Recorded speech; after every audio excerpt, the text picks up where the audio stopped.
Bonjour, Louise Verbar, chef marché semences au groupe Carré. Bonjour, David Boucher, responsable agronomie et ferme pilote. Bienvenue pour un nouveau Carême en plaine spécial céréales en cette campagne 2024.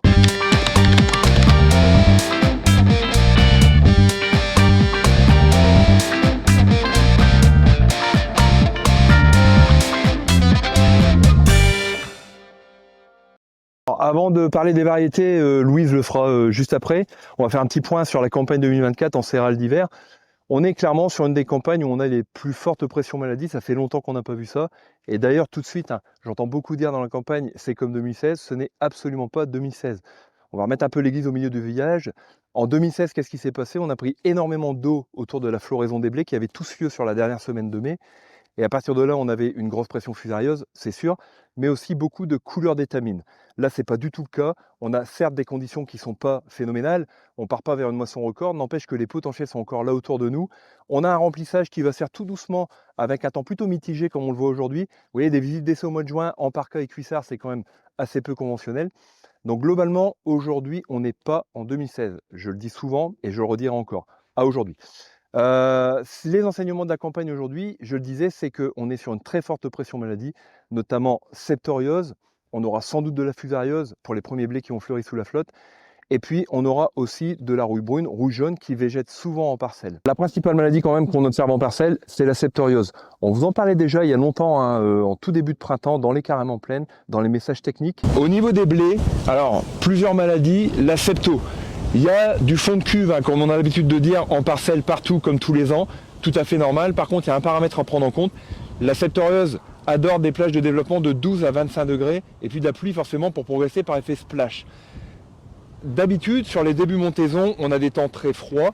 Or là, on a de la douceur permanente. Même s'il y a du vent, vous l'entendez autour de nous, et on parle d'intervention, il faudra quand même réussir à trouver des créneaux pour mettre les pulvées dans les champs. Ça, c'est une autre histoire. En attendant, intéressons-nous donc à la biologie de ce champignon. 12 à 25 degrés, on est en plein dedans. La septoriose se développe et d'après les cartos de prédiction des OAD, on est sur une année 2024 parmi les plus intenses en termes de début de pression de septo. Donc surveillez vos blés, surveillez surtout les variétés sensibles. Il y avait un fort risque de septoriose. Il s'est concrétisé malheureusement, il y a des fois on préférait vraiment avoir tort.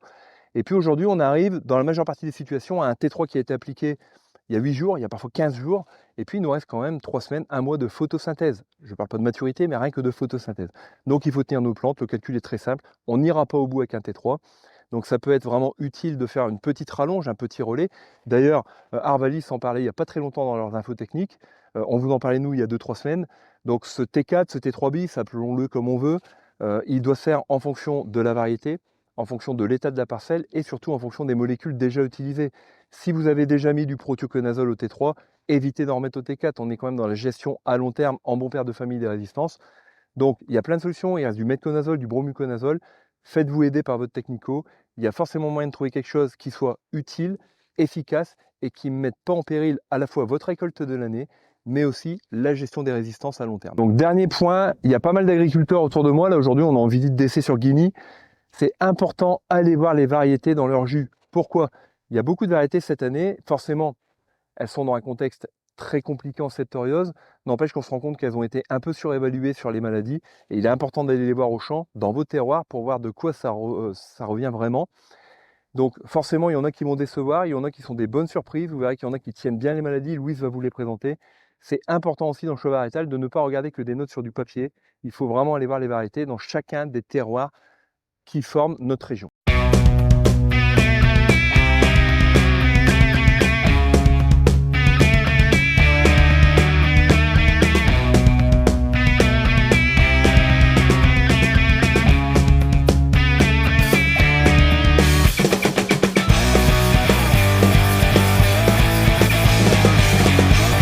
On se retrouve ici sur notre visite d'essai variétal le blé pour présenter à nos agriculteurs aujourd'hui.